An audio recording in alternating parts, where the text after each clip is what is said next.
Geek Tank Radio on 98.1 The Max. Welcome, everyone. We are the Geek Patrol, and our microphones don't have a stun setting. Today, we're joining you from an orc wedding. So I guess it's traditional after the ceremony, they cook and serve the best man for the reception.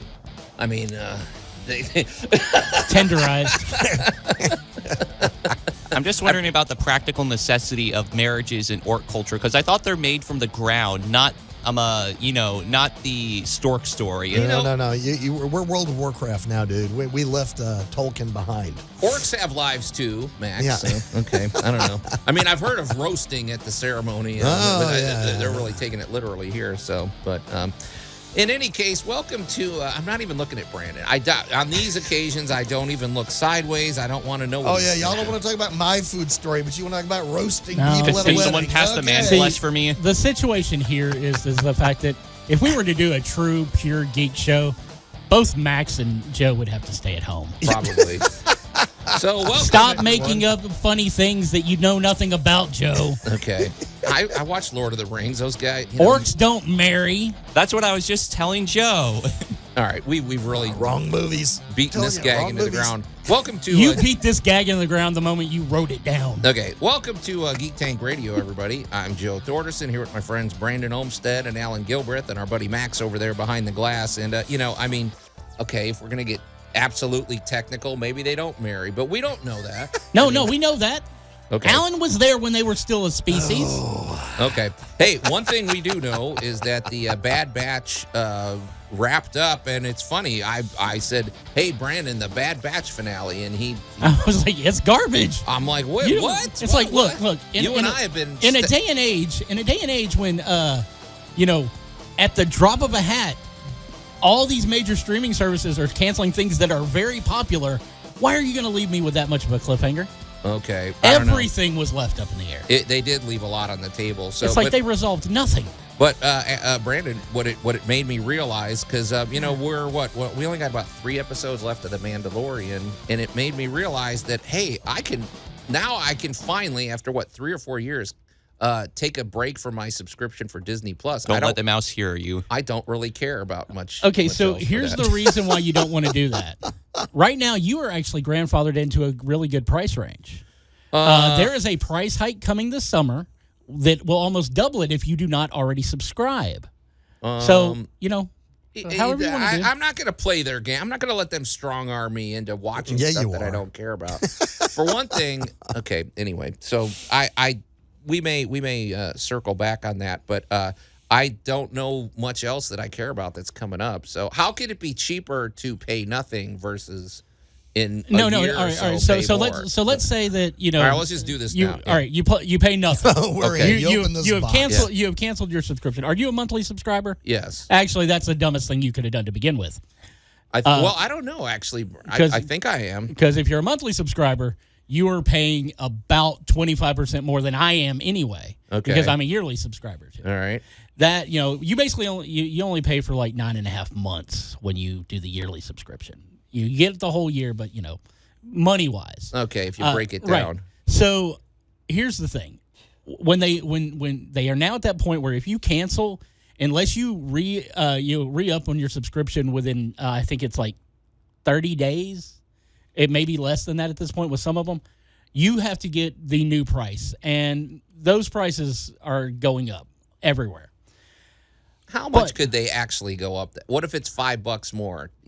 Big deal. Yeah, you're still. I mean, that's still $5 $5 more bucks per person. Okay, but if I take 4 months off and don't watch anything, all right. So you saved your 4 months worth. Okay. You decide, oh man, all right, I really want to watch this. I really want to watch Secret Invasion. I really want to watch Loki season 2. I really want to watch the next season of The Mandalorian. Oh look, Bad Batch is here.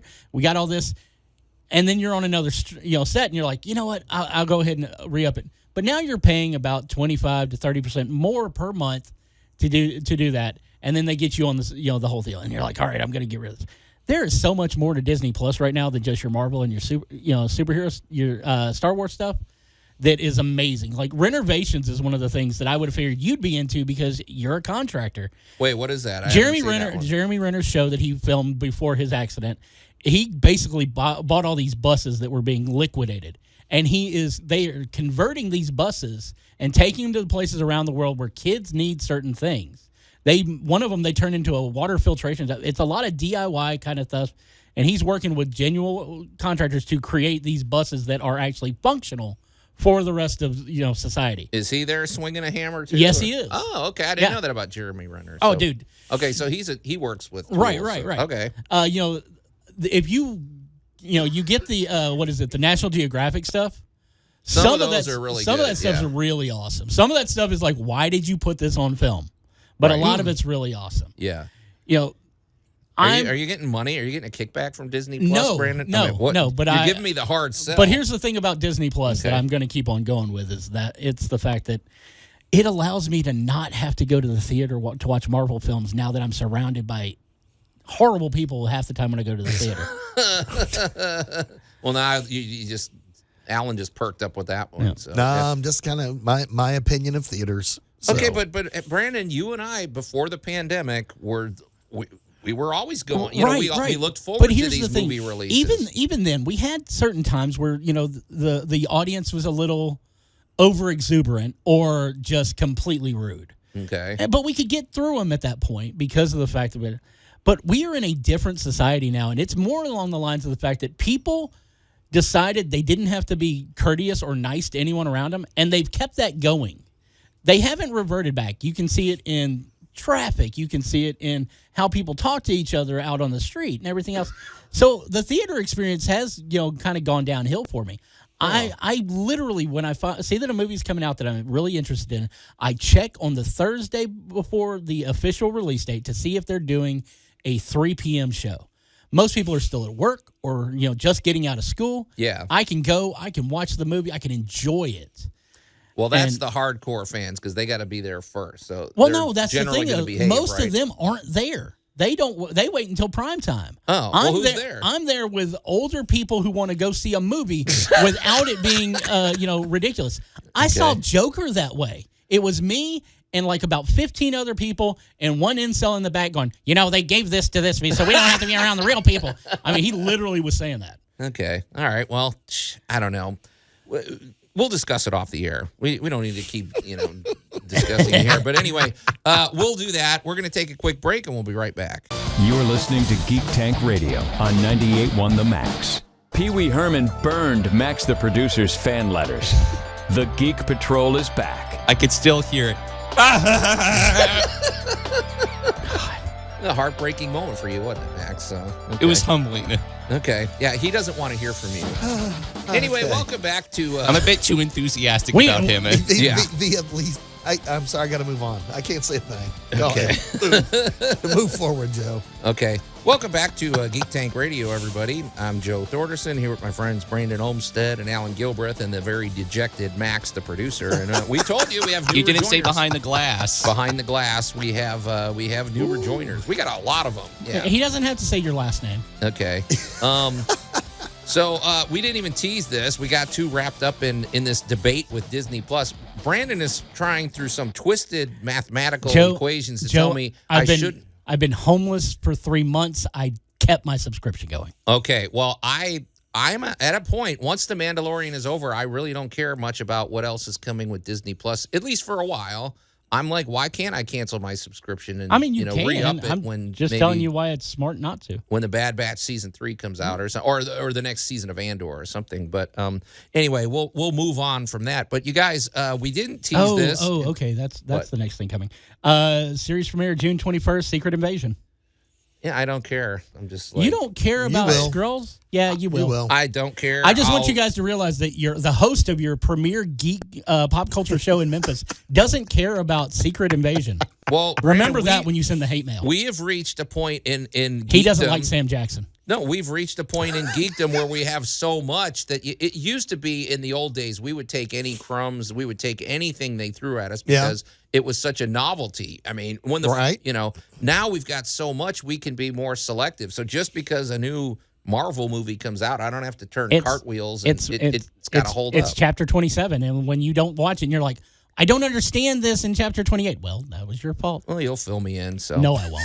Okay. Not without payment. One thing that dropped, and we don't see this often enough. Well, it's always hard to do something new. But Max, you showed me a clip of a new trailer for an Netflix, anime, right? So and what is for it? fans of Mystery Science Theater 3000, you'll get to see the resurrection of your beloved Gamera Oh yeah, wait, in animated form. in animated form. Okay, Max, when you showed me this video, though, this thing was 2 minutes long. It was almost a minute too long. It was hard to look at. It was a very, what kind of animation is this? It looks very 3D animation. I was saying before that it's like Trigun Stampede, but a little less clean in terms of the style, because I believe it is 3D animated, but I could be completely wrong. It's new. It's cool. I mean, do you guys like that style? I find it interesting, but I don't know how much I'm actually watching it right now. You know what it reminds me of? What? It cleaned up heavy metal.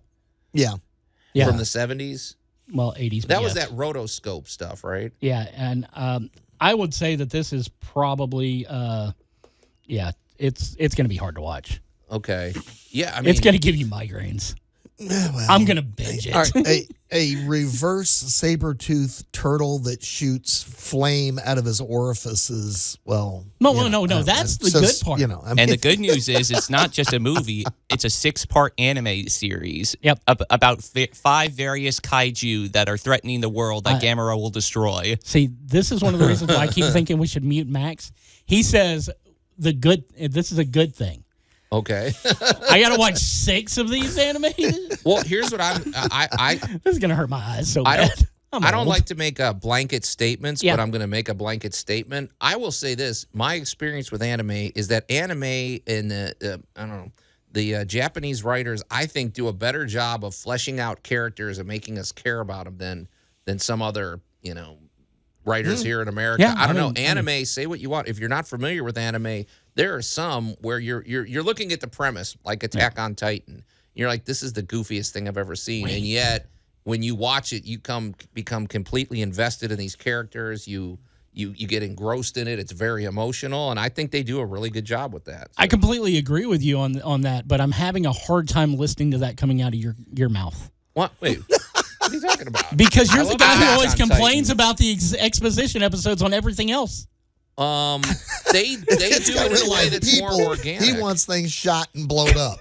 But if And they're in cartoons, anime, he's all excited about the scene where the bunny went across the field. We're just giving you grief because they're in the history of this show. When you complain about things that we love, it's usually the character growth. Okay, Max, you've seen this in Attack on Titan. It's not some big speech that somebody gives. It's the visuals, and it's like they what is it? They tell, don't. Well, they show. I mean, they show. They don't show. tell. They don't tell. What you have there is the tenderness of a warrior kind of thing left over from the samurai thing, where after the really big battle and all that kind of stuff, then the big hero suddenly stops and stands up the little old lady's mailbox or something, does something totally redeeming, no matter what horrible thing they just had to commit. And then they amble off down the road without being thanked or whatever. So, I mean, you have these wonderful visual key points that aren't necessarily spelled out for the American audience. But not only that, also when there are moments where it's talking, a lot of it is within the character's head. But here's point. the thing. Inner That's monologues. not what I'm talking about. Okay. I'm talking about the case study that is you. This isn't about me. This is about anime. This is about Gamera. It's like, I don't know if you've realized this, Joe, but it's all about you. Okay, speaking of let's circle back because Max, Gamera is a hero, right? I mean, to an extent, you could say. Sort of. He just causes a lot of damage. Well, there's quite a few monsters in this new upcoming trailer. Yeah, so he's a protector. I thought he's protecting. I mean, because what's that song they sing? Everybody loves Gamera. Gamera is really sweet. Gamera is full of meat. We all love Hey.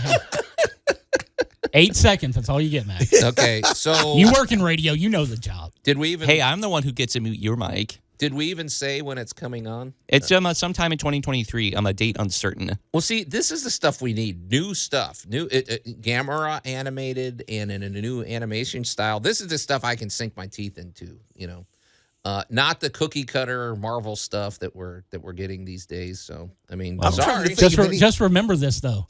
This isn't anime. This is Netflix. It looks pretty anime to me, man. That's just the style. Okay. It is directed by someone, though, who is Japanese. His name is Shusuke Kaneko. Okay. Well, I think. Well, that was a broad brush, sir. Yeah. He's the one who's directed Death Note just for fun. Thing joke. I'm sold. Okay, there you go. You had me at Death Note. This is Geek Tank Radio. We're going to take a quick break, and we'll be right back. You're listening to Geek Tank Radio on 98.1 The Max. I'd like to see artificial intelligence replace this. The Geek Patrol is back. You know, I can stand behind that.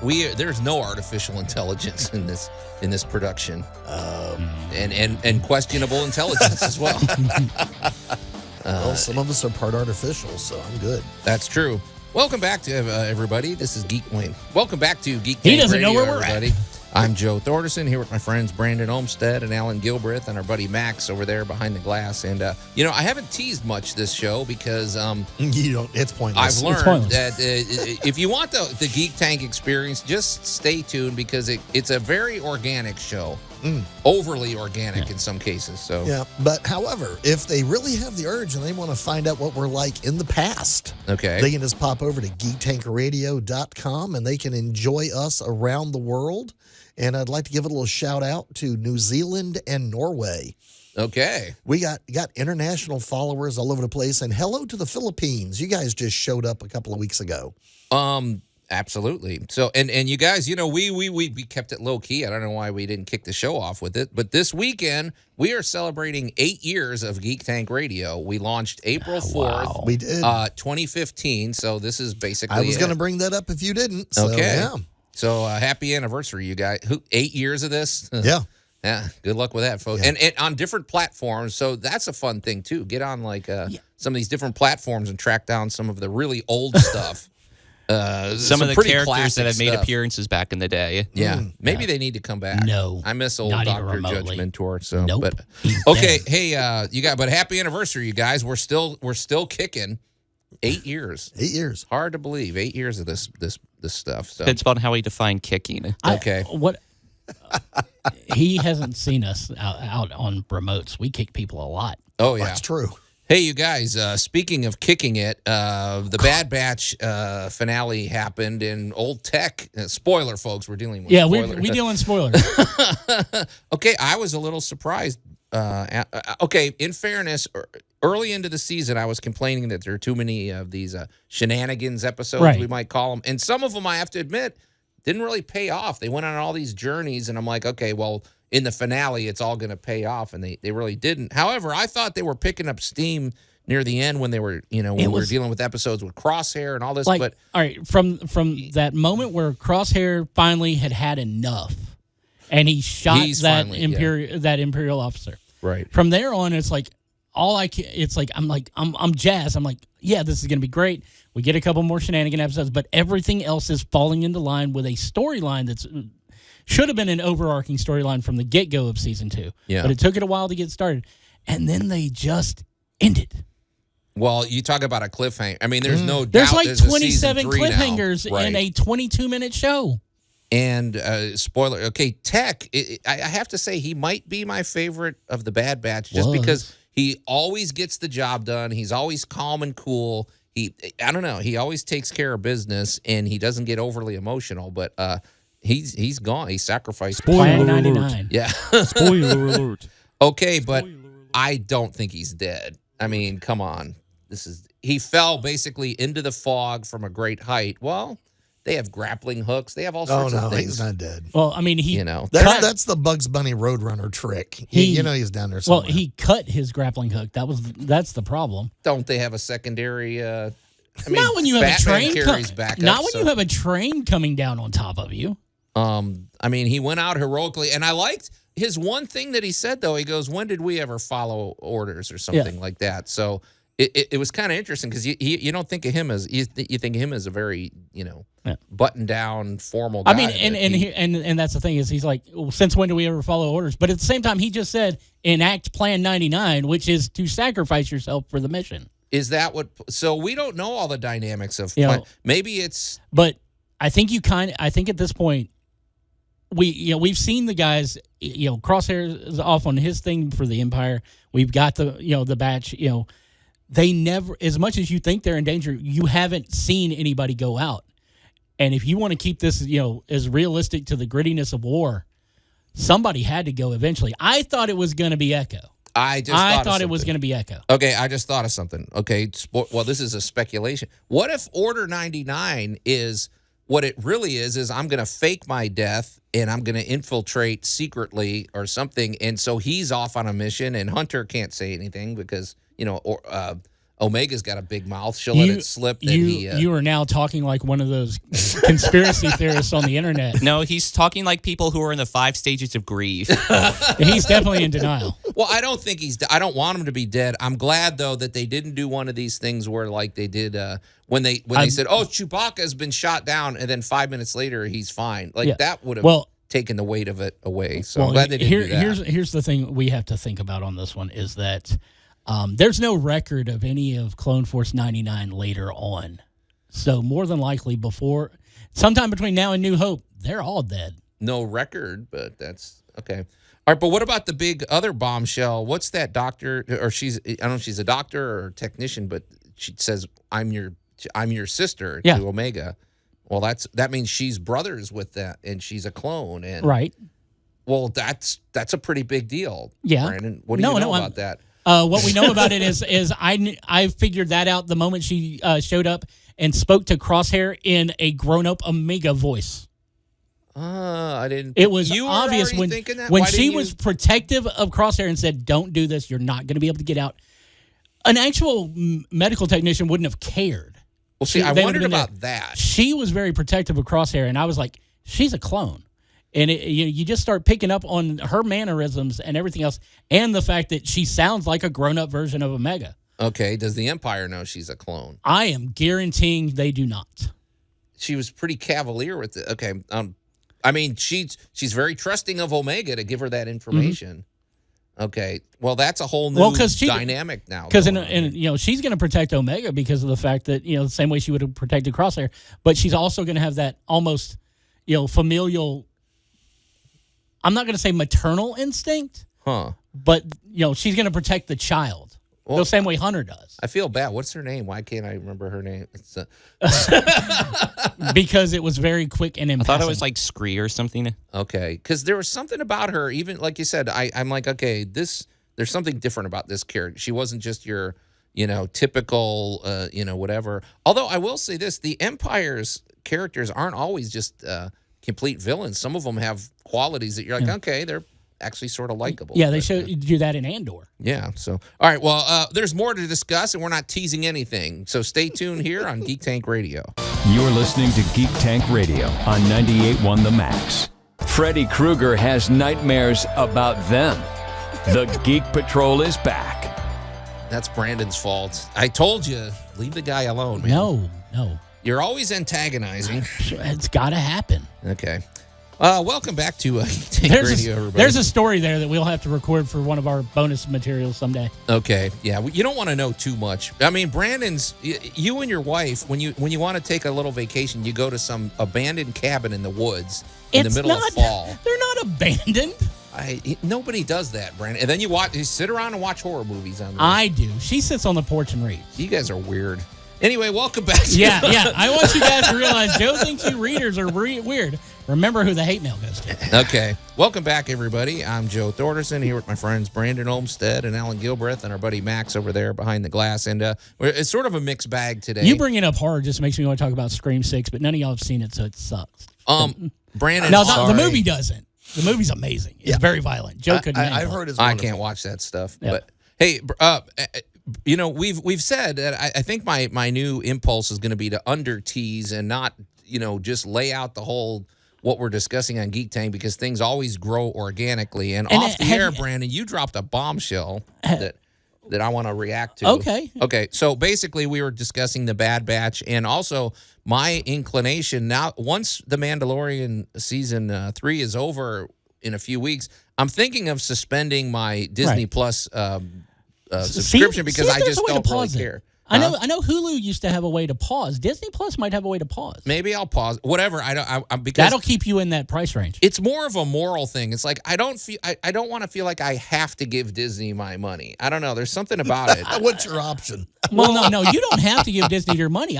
There's so much beyond what just new Marvel and Star Wars thing came out on Disney Plus that is just fun to watch. Well, here's the thing, though, and I'm like, we were talking about the Bad Batch, and the Bad Batch ended with, like we said, I mean, literally like 10 or 15 massive cliffhanger. They didn't even give you any.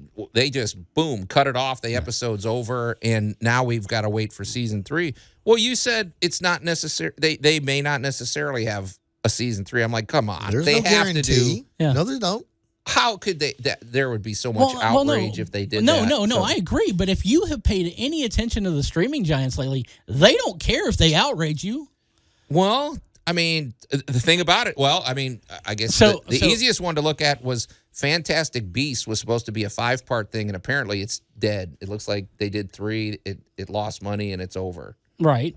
So it isn't unheard of that they could just cancel stuff. It's true. But with a Disney Plus thing, well, the problem is that your major streaming services are cutting costs left and right. Okay. Right now, they're canceling shows that were already renewed. They are they're shelving things. You were seeing things that were guaranteed, like the Cape Crusader was a guaranteed show on HBO Max. It is now going to Amazon because HBO said no. Warner said, because okay, it but costs that's a too show much. that they haven't made yet. This Right. isn't the middle of a story. But if you paid attention to anything in streaming, there was a handful of shows just recently that were already renewed for a 3rd season on a streamer that they go, well, you know what, we're not going to do it, and have left them on cliffhangers. And some of those are Disney shows. There's a weird future out there because we were talking about it too with like HBO Max. They cut a bunch of expenses and they are giving every indication of a company that is trimming their expenses and they're getting ready to sell at some point.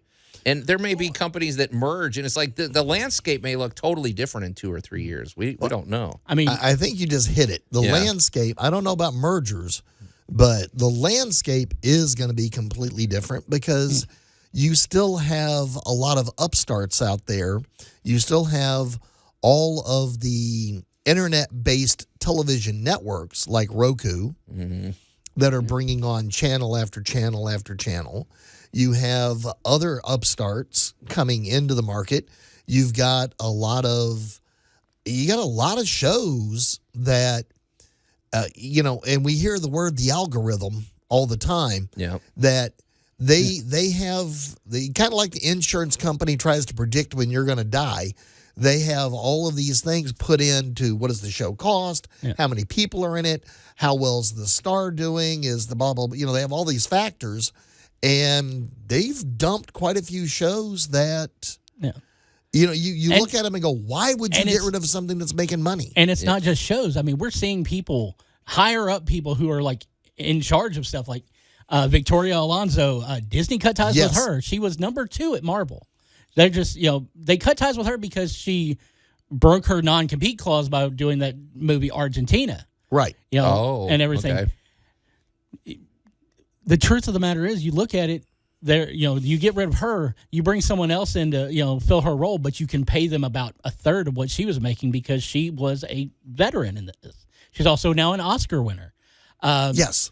Disney just got rid of Marvel Entertainment CEO Ike Perlmutter earlier this week. Oh, yeah. Laid him off. Right. And are rolling Marvel Entertainment into different Disney segments. Yeah.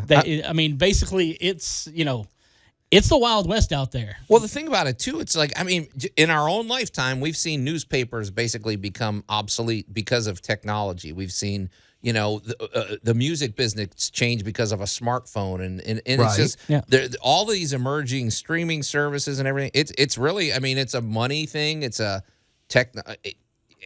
YouTube. All these different factors are just playing a role where it is like the Wild West. At this point, there is nothing really predictable. You can't say 10 years from now it's going to be this. We have no clue. We don't know what it's going to be like coming into the next season 12 months from now. Which is interesting because it's and even the fact that movie theaters are kind of coming to it. You know, they're dying. I hate to say it. It's becoming a niche thing. You know, it's weird. My hope is that at the end of this thing, what's going to actually emerge is that the great stories will be the thing that rises out of that. Only because that's the only thing that can endure. I mean, you know, I don't know. That's what else lasts among us. That so.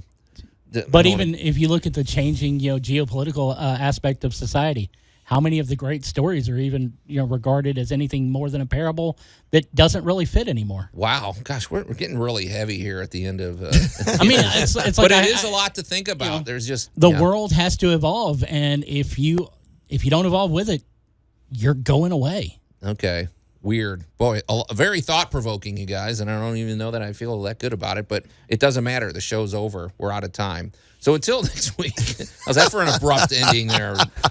Take that, Bad Batch. All right. Until next week, we are the Geek Patrol, and I am Joe Thorderson. I'm Alan Gilbreth. I'm Maximilian. And I am Brandon Olmster, reminding all of you out there that are listeners that you're the worst batch.